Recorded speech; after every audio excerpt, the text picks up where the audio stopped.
Perusahaan yang namanya identik dengan wadah makanan plastik Tupperware pada pertengahan September mengajukan pilot dan permohonan perlindungan pengadilan akibat tertekannya pemasukannya. Menurut analis, kompetisi antar sesama produsen yang sering menjual dengan harga lebih murah ikut memukul pemasukan Tupperware. There's just so many more brands out there now, and not just the Rubbermaids, the Anchor Hawkings, the Sterilites that are the big beasts outside of Tupperware. More and more, there's private labels.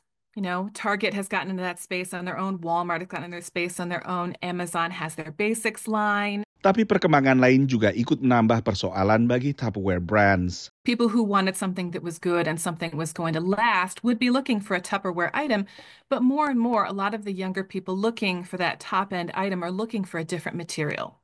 Moving away from plastics, looking for something that's got that sustainability edge on it, glass containers, stainless steel containers, silicone containers. All those have a profile that's more attractive to the younger generation than a classic plastic Tupperware.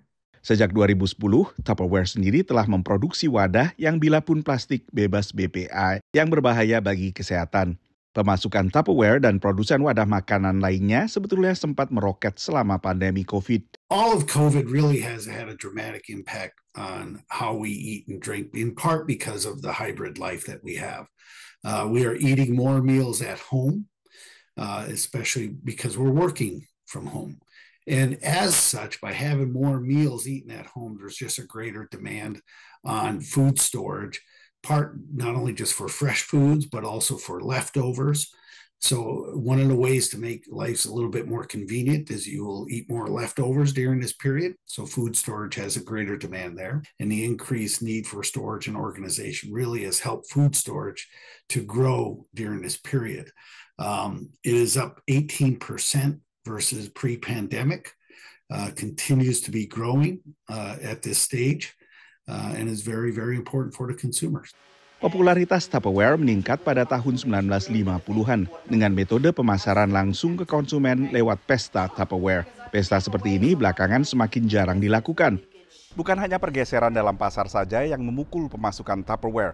Perusahaan ini juga menghadapi persoalan yang dihadapi oleh produsen-produsen lainnya, yaitu tingginya laju inflasi yang membuat harga bahan baku hingga ongkos produksi dan juga ongkos distribusi lebih tinggi dari biasanya. Bahkan beberapa bulan sebelum ini, perusahaan ini mengumumkan penutupan pabrik terakhirnya di Amerika Serikat untuk kemudian memindahkan produksi ke Meksiko. Dari Washington DC, saya Nova Purwadi dan tim VOA.